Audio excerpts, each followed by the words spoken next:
오늘 우리가 함께 이제 나눌 사도신경의 말씀은 하늘에 오르사 전능하신 하나님 우편에 앉아 계시다가 오늘 재림의 말씀까지 전하려고 했는데 말씀을 준비하다 보니까 승천밖에 준비를 못했습니다. 그래서 아직 주님 오시려면 언제 오실지 모르지만 재림은 다음 주에 하고 오늘은 승천에 관한 교리를 말씀드리도록 하겠습니다. 여러분, 기독교 절기에는 예수님의 탄생의 날도 기념하여 지키고 부활의 날도 기념하여 지키고 또 성령님이 임하신 성령 강림절도 있습니다. 그런데 잘 찾아보면 승천의 날이 없죠. 부활과 또 성령 강림 사이에 예수님께서 승천하신 날을 기념하여 지키지 않습니다. 이 승천의 날이 부활의 날이나 또 재림의 성령 강림하신 날이나 그 날과 비교해서 어떤 중요도가 떨어져서 그렇냐? 그렇지 않습니다.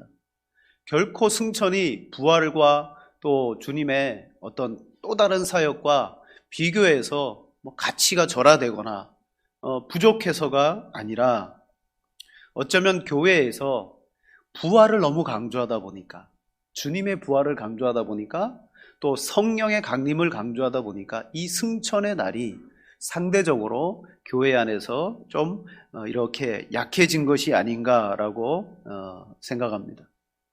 여러분, 예수님이 3년 반 동안의 공생애의 삶을 사실 때 그 모든 전체 기간은 유대인들, 특히 자기 백성들에게 바로 예수님께서 그리스도 되심을 보여주시는 삶이었습니다.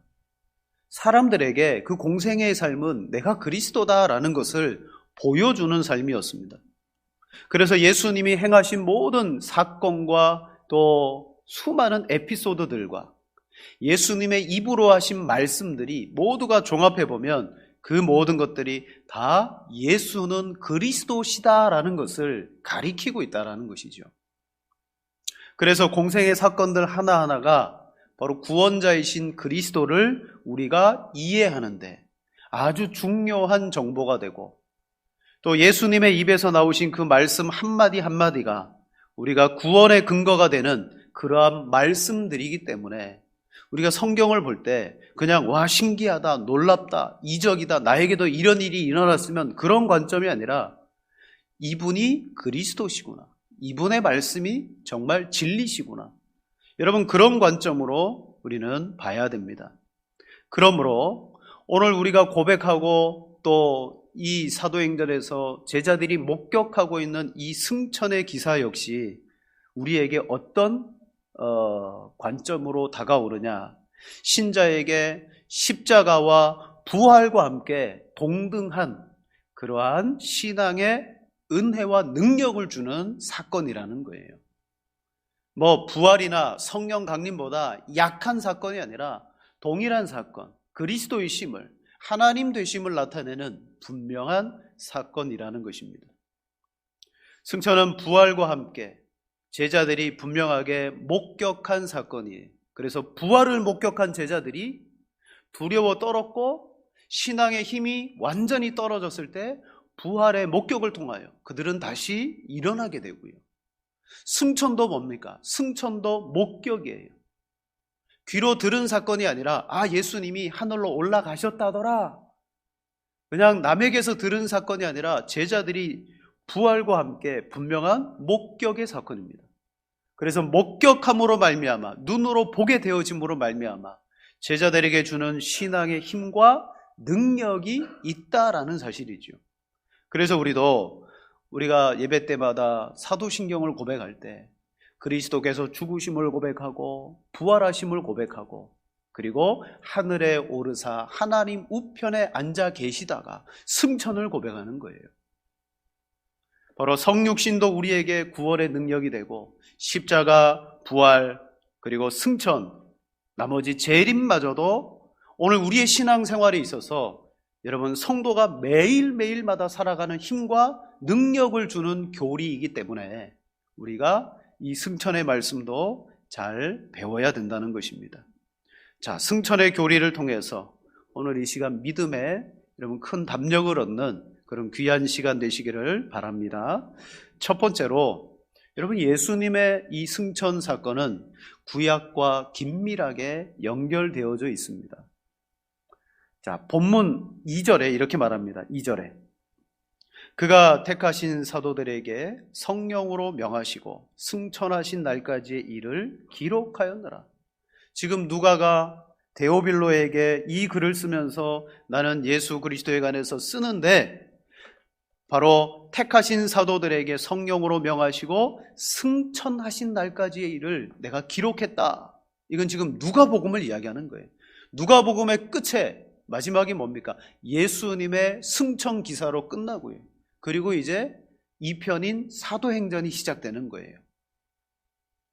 자, 본문에서 분명히 누가는 승천이라는 단어를 썼습니다. 예수님이 승천하시기까지의 기사를 제가 데오빌로 각하에게 썼습니다.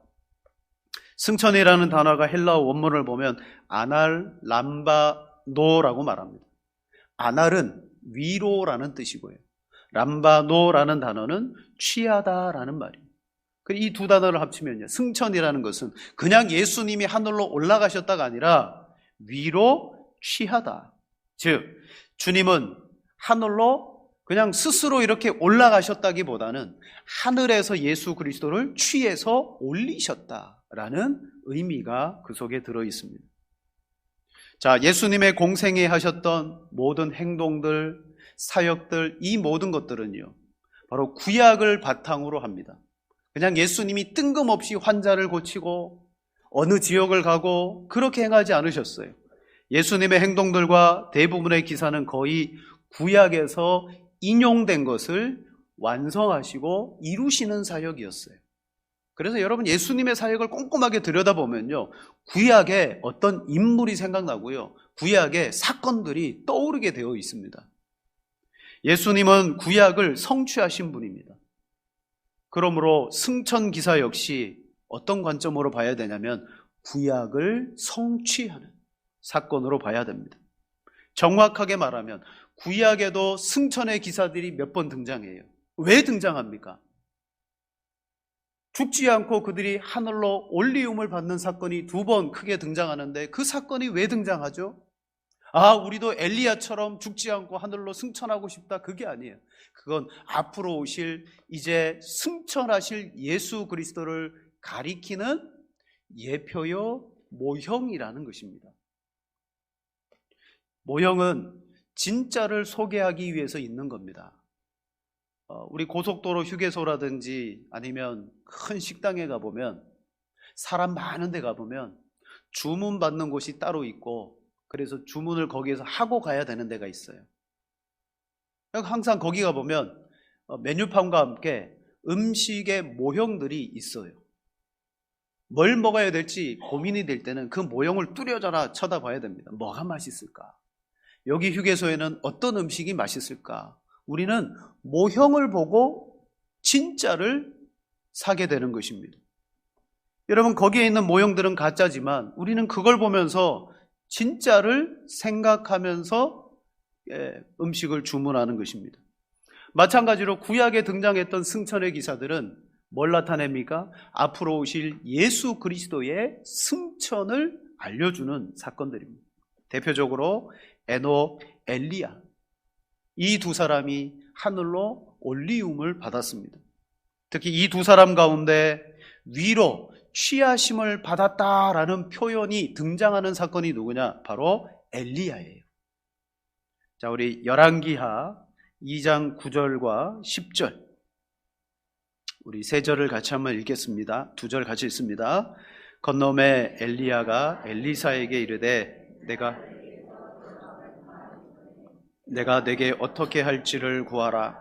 엘리사가 이르되 당신의 성령이 하시는 역사가 갑절이나 내게 있게 하소서 하는지라. 이르되 내가 어려운 일을 구하는도다. 그러나 나를 데려가시는 것을 내가 보면 그 일이 내게 이루어지려니와 그렇지 아니하면 이루어지지 아니하리라. 아멘. 예수님의 그 승천이라는 단어가 위로 취하다라는 뜻이라 그랬어요. 바로 엘리야의 기사에 보면 위로 취하다라는 단어가 그대로 등장하는데, 근데 한글에 우리의 그 개정된 성경에 보면 이렇게 표현됩니다. 내게서 데려감을 당하기 전에. 또 10절에 보면 나를 내게서 데려가시는 것을이라고 표현해요. 근데 개역 성경에는 내게서 취하심을 보면 이렇게 표현합니다. 다시 말하면 취하다라는 단어가 우리 성경에는 어떻게 표현된다? 데려감, 데려가시는 것이라고 표현되고 있습니다. 즉 엘리야의 승천과 예수님의 승천의 공통점이 무엇이다? 취함을 받다, 데려감을 당하다라는 공통점이 있습니다. 근데 이 단어만 공통점이 있는 것이 아니에요. 자, 엘리야의 승천의 기사를 여러분 한번 잘 생각해 보십시오. 첫 번째, 엘리야가 승천하기 전에 많은 선지 생도들의 질문이 있습니다. 자, 엘리야가 승천하려고 여리고에도 가고 베델로 가요. 그리고 선지 생도들에게 이제 당부하고 마지막 인사를 하게 됩니다. 그러자 이 엘리야를 쫓아다니는 엘리사를 향하여 그 여리고와 베델에 있는 선지 생도들이 이렇게 엘리사를 향하여 질문합니다. 여호와께서 오늘날 당신의 선생을 머리 위로 취하실 줄을 아나이까?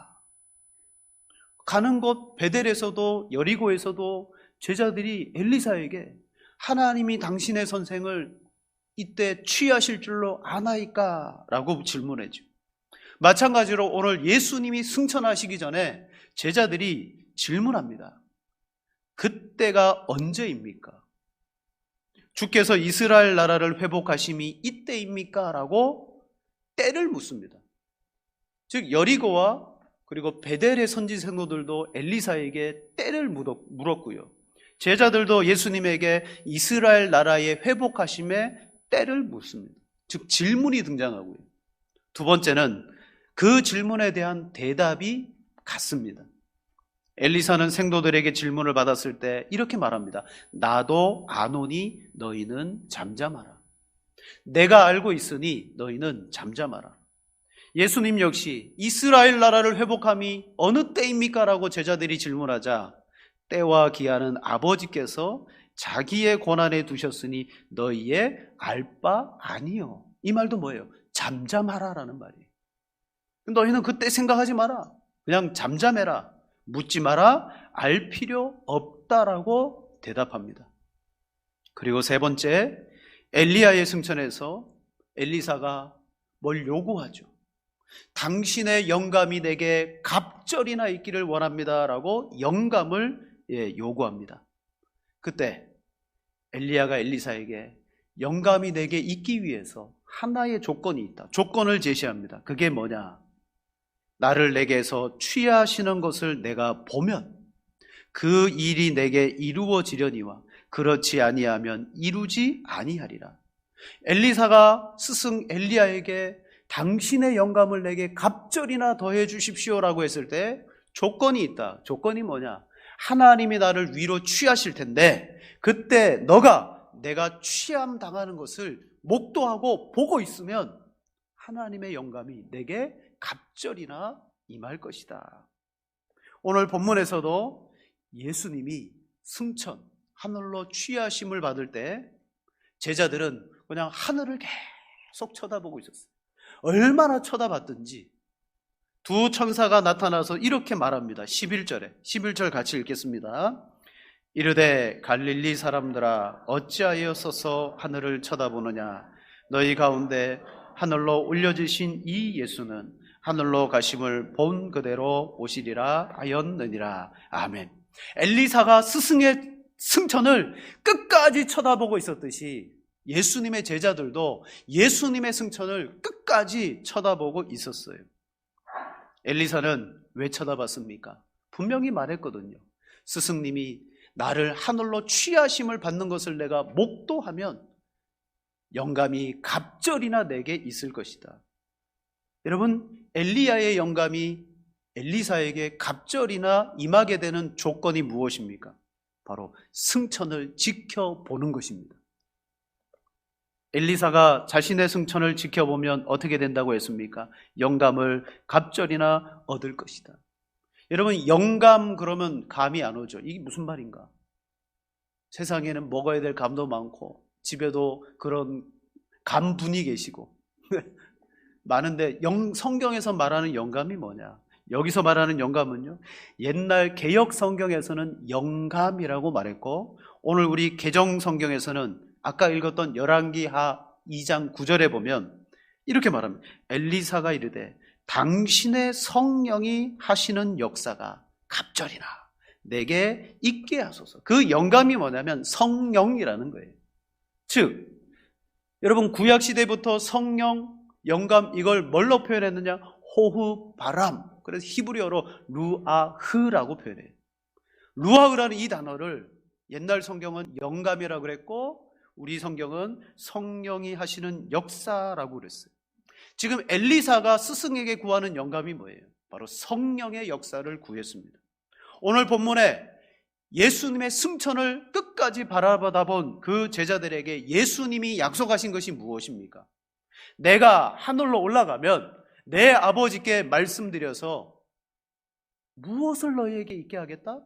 성령을 보내주겠다. 바로 성령의 약속이 똑같다는 거예요. 자, 구약의 엘리야의 승천의 기사는 바로 완성되어진 메시아의 승천의 기사를 보여주기 위한 모형이고요.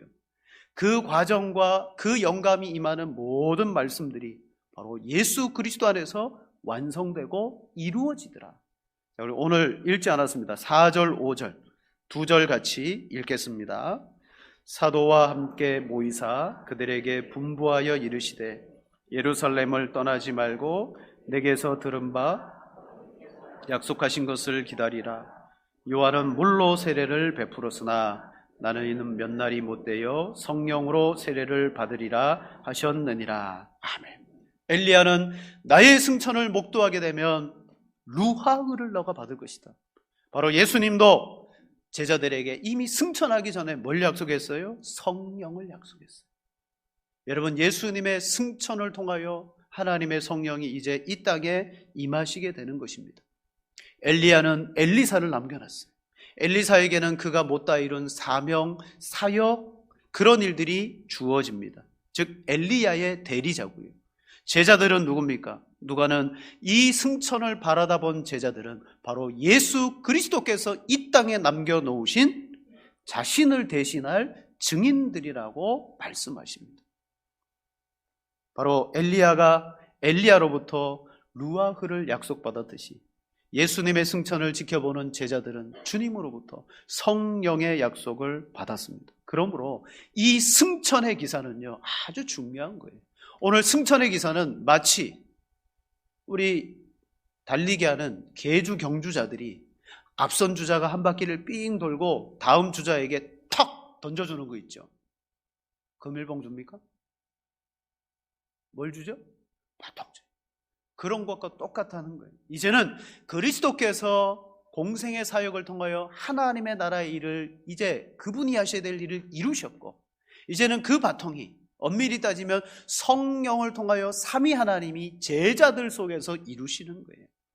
그게 바로 승천과 함께 사명이 제자들에게 임하고 성령의 역사가 제자들에게 임하는 사건이 무엇이다? 바로 승천이라는 거예요. 물론 성령님은 며칠 더 있다가 강림하시지만 이 승천의 기사를 통하여서 바로 이런 놀라운 사명의 전환들이 일어나고 있다는 거예요.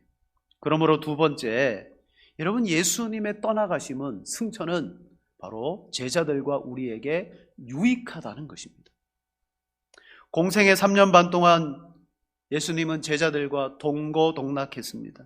그러나 이제는 그들을 두고 떠나야 됩니다. 우리 여기 대부분 자녀들을 다 키우신 분들이 일부 예배 오시는 것 같아요. 자, 여러분, 우리 그 신혼 때 자녀를 낳고 이제 그 조그만 애가 유치원 들어가야 되고 초등학교 들어가야 될 때 마음이 어떠셨습니까? 물가에 내놓는 애 같지 않았습니까? 그죠? 그 조그만 녀석이 유치원 갈 때 첫날에는 그렇게 가고 싶었는데 둘째 날부터 안 간다고 그런 거를 억지로 유치원에 띄워놓고 올 때 마음이 안쓰럽지 않던가요?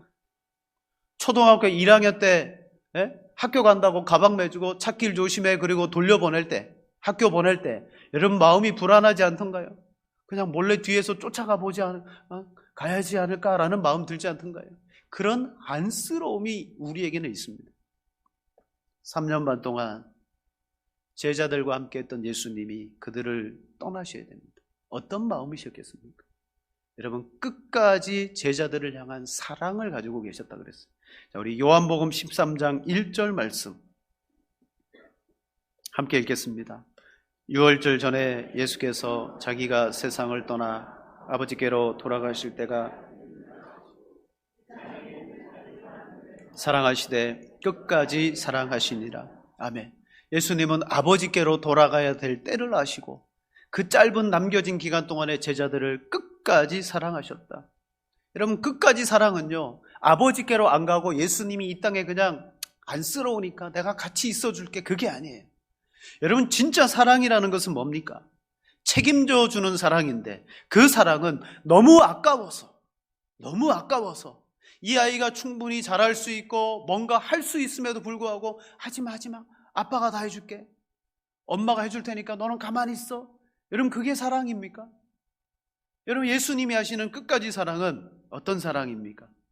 마음이 조금 저리지만, 좀 불안하지만 그럼에도 불구하고 이들이 자라나고 하나님을 누리고 경험하고 그 속에서 예수 그리스도와 하나님이 누리셨던 관계를 이 제자들이 누릴 수만 있다면, 근데 그 길이 뭐예요? 예수님이 떠나가셔야 되는 거예요. 떠나가셔야. 그래야 그 안에서 성령을 통하여 제자들이 하나님과의 그러한 관계를 누리게 되는 것입니다. 부모가 다 해줄 수 있지만 스스로 거리를 두고 좀 기다려주고 인내하고 할 수 있도록 해주는 것이 뭐다? 그게 사랑이다. 오늘 예수님은 제자들에게 한 번 더 내가 떠나가는 것이 유익이라고 말합니다. 요한복음 16장 7절에 말합니다. 이렇게 말하죠. 그러나 내가 너희에게 실상을 말하노니 내가 떠나가는 것이 너희에게 유익이라. 내가 떠나가지 아니하면 보혜사가 너희에게로 오시지 아니할 것이요 내가 가면 내가 그를 너희에게로 보내리라. 아멘. 여러분 예수님이 가시는 것이 유익이라고 분명히 말합니다. 그러니까 이 승천은 제자들과 함께 오늘 신앙하는 우리에게 큰 유익이 있는 거예요. 바로 그 성령께서 우리 가운데 임하셔서 그리스도의 사역을 우리를 통하여, 교회를 통하여 펼쳐나가시기 때문입니다. 바로 그리스도의 승천은 성도인 우리에게 유익합니다. 부활이 유익하듯 성육신이 유익하듯 이 승천도 대단히 유익한 거예요. 자, 어떤 면에서 유익했느냐? 특히 제자들에게 크게 두 가지의 유익이 있었습니다. 우리 성경을 한번 보십시다. 누가복음 24장 50절, 52절, 53절 같이 읽겠습니다.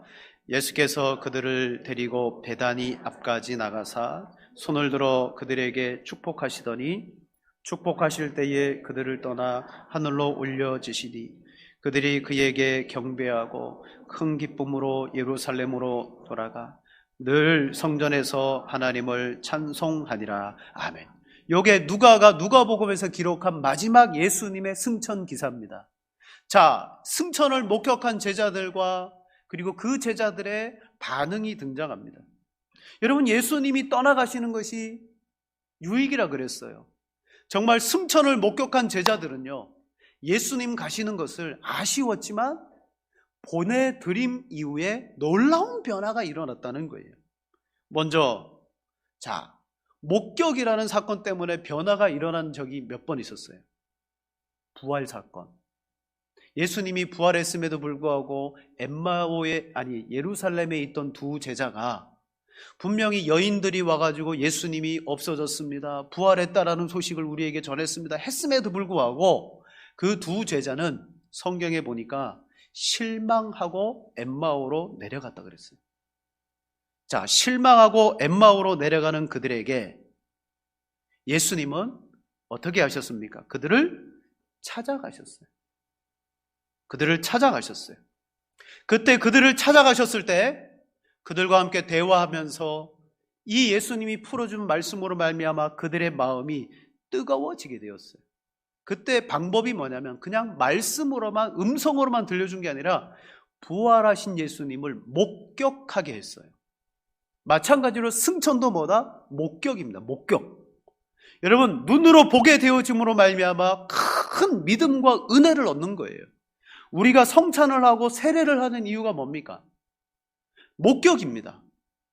말씀으로 우리가 신앙생활을 하지만 떡과 포도주의 잔을 함께 나누는 그러한 목격과 체험을 통하여서 우리는 은혜와 믿음을 얻게 되는 거예요.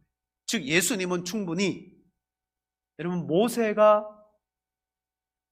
나중에 죽게 될 때 어떻게 합니까? 아무도 모르게 산에 올라가서 혼자 죽었는지 사라졌는지 없어졌습니다. 그러나 예수님은 그렇게 하지 않으셨어요.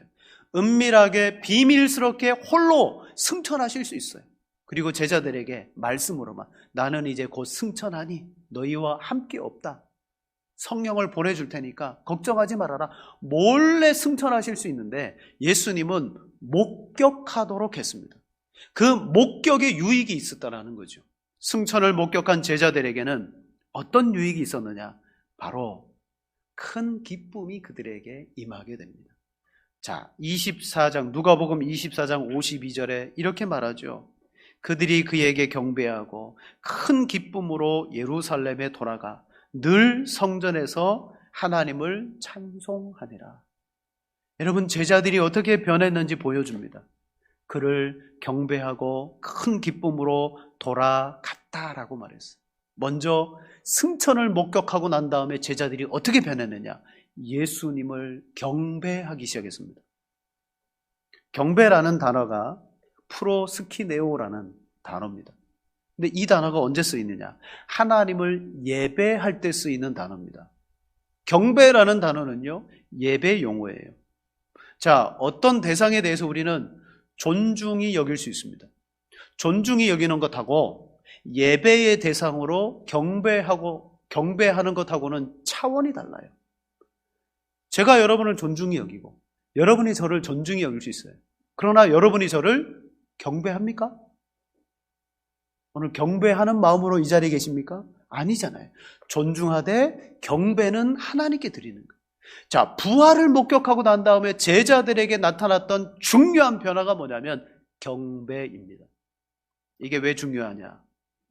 예수님의 승천을 목격한 이후 비로소 제자들은 예수님을 예배의 대상으로 섬기기 시작했다는 거예요. 3년 반 동안에 물론 베드로와 제자들이 예수님을 당신은 그리스도십니다, 하나님의 아들이십니다라는 믿음의 고백을 했지만 성경 나중에 찾아보세요. 그 제자들이 3년 반 동안 예수님을 경배했다라는 말이 안 나와요. 다른 죄인들과 다른 사람들은 동방박사들 와가지고 예수님 경배했죠. 그들은 예수님을 경배했는데 3년 반 동안 제자들은 예수님 경배하지 않았어요. 뭐 했습니까? 우리의 랍비요, 선생님으로 존중하고 존경했어요. 그런데 예수님의 부활을 목격하고 난 다음부터 어떻게 됐느냐? 그들이 이분은 하나님이시다라고 말하며 그때부터 뭐였다? 경배하기 시작했다. 여러분, 이 경배의 표현이 제자들에게는 나오지 않았는데 언제부터 등장합니까?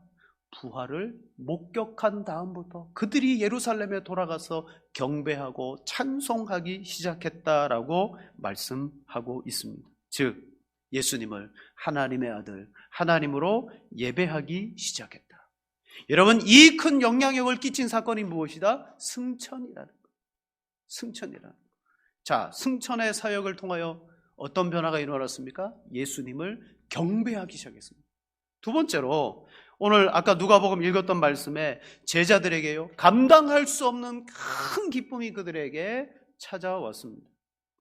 그들이 그에게 경배하고 큰 기쁨으로 예루살렘에 돌아가라고 말했어요. 자, 아까 말씀드리다가 말았습니다. 부활하신 예수님이 계심에도 불구하고 아직 예수님을 목격하지 못한 두 제자가 엠마오로 내려갑니다. 깊은 실망을 가지고 내려갑니다. 예수님이 그들을 만나서 말씀을 풀어주실 때 어떤 변화가 일어났습니까? 서로 이야기합니다. 우리 속의 마음이 뜨겁지 아니하더냐. 여러분, 이 뜨겁지 아니하더냐의 말씀 속에는 감정적인, 그런 변화가 일어난 거예요. 큰 기쁨과 감격이 그들 속에 있었다는 거예요. 무엇 때문에? 부활하신 예수님을 목격했기 때문에. 여러분, 예수님은 어떤 분입니까? 오늘 우리가 믿는 예수님은 그냥 저 하늘에 계셔서 우리를 아래로 내려다보시고 그냥 위로하시고 힘내라 하시는 그런 분입니까? 아니면 친히 우리에게 이 제자들이 겪었던 것 같은 큰 기쁨을 주실 수 있는 분입니까? 성경은 예수님이 이 땅에 오심부터가 뭐다? 큰 기쁨이라고 말합니다. 우리 성경 보면 누가복음 2장 10절 같이 읽겠습니다. 천사가 이르되 무서워하지 말라. 보라, 내가 온 백성에게 미칠 큰 기쁨의 좋은 소식을 너희에게 전하노라. 아멘. 여기 누가복음이거든요. 즉 누가복음은 예수 그리스도를 기록했는데 어떻게 기록했느냐? 처음부터 예수는 우리의 큰 기쁨으로 오셨다. 마지막 승천을 목격하며 제자들을 향하여 누가는 말합니다. 제자들이 예수님 때문에 큰 기쁨을 얻었다. 여러분, 부활과 승천이라는 이 사건이 부활이 엠마오의 제자들에게 큰 기쁨을 준 것처럼 승천을 목격한 제자들에게도 하나님으로 경배하기 시작했고 바로 그 예수 그리스도를 통하여 이 땅에서 누리지 못한 큰 기쁨을 누리게 한 사건이 무엇이다? 바로 승천이라는 거예요. 그렇다면 그 예수님은 하나님으로 이제 하늘에 올리셔서 오늘 우리 사도신경에 고백했죠. 하나님 보좌 우편에 앉아 계시다가 승천은 하셨어요. 승천하셨습니다. 그리고 그 예수님이 지금 어떤 상태로 계시냐? 하나님 보좌 우편에 앉아 계십니다. 즉 하나님이 계시고 그 우편에 앉아서 우리를 다스리셔요. 온 세상을 다스리셔요. 보좌 우편에 앉았다는 것은 왕으로 등극하셨다는 거예요. 왕으로 등극하셨다. 그리고 모든 원수를 물리치고 만왕의 왕이 되셨다. 근데 우리 신앙 고백에 왜 그냥 신앙 고백에 보면 보좌 우편에 앉으시다가 라고 고백합니다. 성경에서 보좌 우편에 앉으셔서라는 표현은 단지 방향이나 위치를 말하기 위해서 표현하는 것이 아닙니다. 그것은 천상에 계신 예수님이 승천하셔서 지금도 하고 계신 사역을 말하는 거예요. 보좌 우편에 그냥 가만히 아버지 하나님이 하시는 일을 가만히 뭘 하시나 보는 게 아니라 우편에 앉아 계셔서라는 단어 문장 자체가 예수님이 하시는 천상의 사역을 말해준다는 거예요. 자, 한 두어 가지 사역을 예수님이 하십니다. 첫째는 보좌 우편에서 우리를 위해서 뭐한다? 간구하신다. 로마서 8장 34절 함께 읽겠습니다. 누가 정죄하리요? 죽으실 뿐 아니라 다시 살아나신 이는 그리스도 예수시니 그는 하나님 우편에 계신 자요 우리를 위하여 간구하시는 자신이라. 아멘. 우리가 보좌 우편에 앉아 계시다가라는 고백을 하는 것은 그분이 앉아서 뭘 하고 계시냐를 고백하는 거예요. 바로 하나님 우편에 계신 자요 우리를 위하여 간구하시는 자신이라. 즉 예수님이 지금 우편에 앉아 계시다는 것은 지금도 우리를 위해서 간구하고 있다는 거죠. 여러분, 어떤 분이 질문하셨습니다. 제 아내가 이제 들어서 말해줬는데, 여러분, 믿음의 성도가 죽으면 천국에 가서 우리를 위해서 기도하고 있을까요? 네? 네. 천국에 가서 찬송하고 있죠. 하나님을 찬송하고 있죠. 그들이 아직 구원받지 못한 우리를 위해서 우리 구원의 보탬이 되라고 천국에서 우리를 위해서 기도하고 있을까요? 인간적인 마음으로 생각하면 네? 믿은 우리의 부모님이 천국에 가서 나를 위해서 기도하실 거야 라고 생각할 수는 있어요. 그러나 구원은 하나님의 전적인 주권입니다. 천국은 우리의 구원을 위해서 그들이 뭔가 공로를 끼치거나 뭘 하진 않습니다. 여러분, 그런 생각과 사상으로부터 천주교의 연옥이라는 그 교리가 나오는 거예요. 우리를 위해서 간구하시는 분은 그리스도십니다. 그리스도가 우리의 대언자가 되셔서 우리를 위하여 유일하게 이 땅에 있는 교회와 성도를 위해서 하나님 보좌 우편에 앉으셔서라는 말은 지금도 나를 위해서 간구하고 계셔서라는 사역을 뜻하고 계십니다. 두 번째, 우편에 앉아 계시다라는 우리의 고백은 다스리고 통치하신다라는 고백입니다. 여러분, 하늘에서 성경에 보면 다스리고 계신다라는 표현이 많이 등장합니다. 근데 대표적인 표현이 에베소서 1장 20절, 22절입니다. 같이 읽겠습니다. 그의 능력이 그리스도 안에서 역사하사 죽은 자들 가운데서 다시 살리시고 하늘에서 자기의 오른편에 앉히사 모든 통치와 권세와 능력과 주권과 이 세상뿐 아니라 오는 세상에 일컫는 모든 이름 위에 뛰어나게 하시고 또 만물을 그의 발 아래에 복종하게 하시고 그를 만물 위에 교회의 머리로 삼으셨느니라. 아멘. 이 말씀에 의하면 우편에 앉아 계시다는 것은 무슨 표현입니까? 통치와 권세와 능력과 주권과 모든 것을 가지시고 다스리신다. 그런데 어떻게 다스리십니까? 그냥 하늘에서만 다스리십니까? 아니요. 그 다스리심이 지금도 이곳에 역사하고 있다는 거죠. 어떻게 역사하느냐? 그를 만물 위에 교회의 머리로 통치하신다. 보좌 우편에서 통치하시지만 그 통치의 실력과 능력이 어디에 영향을 끼치냐? 교회에게 영향을 끼쳐요. 하나님과 예수 그리스도는, 예수님은 보좌 우편에 앉으셔서 바로 오늘날도 교회의 머리로서 교회를 통하여 만물을 통치하시고 충만하게 이끌어 가시고 계시다라는 고백이 하나님 우편에 앉아 계셔서라는 것입니다. 자, 말씀을 정리하겠습니다. 승천은 십자가의 구속의 사건과 부활의 사건에 비해서 너무 좀 사역이 초라하거나 상대적으로 부족해서 우리가 지키는 것이 아닙니다. 승천은요, 어쩌면 교회의 역사 가운데 우리가 잃어버린 날일 수도 있어요.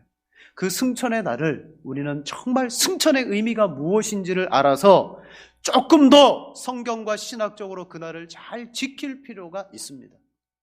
바로 예수님의 승천은 그분의 사역을 이제 그 제자들에게 인계하고, 그리고 그들이 감당할 수 없으므로 하나님의 영을 갑절이나 주겠다라는 엘리야와 같이 예수님은 제자들에게 하나님의 성령을 약속하시고 가신 사건입니다.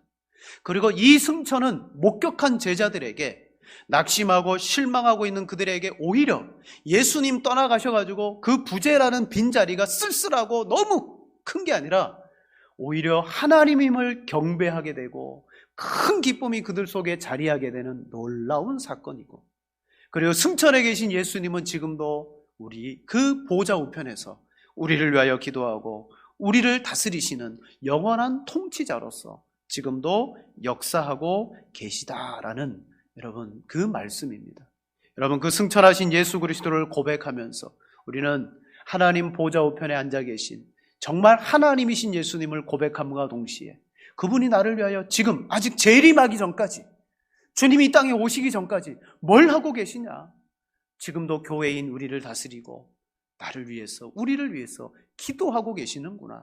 여러분, 그 귀한 은혜와 그리스도의 사역을 믿고, 그리고 그 승천의 사역으로 말미암아 은혜와 믿음의 능력을 얻는 여러분 되시기를 주님의 이름으로 축복합니다. 이 시간에 함께 기도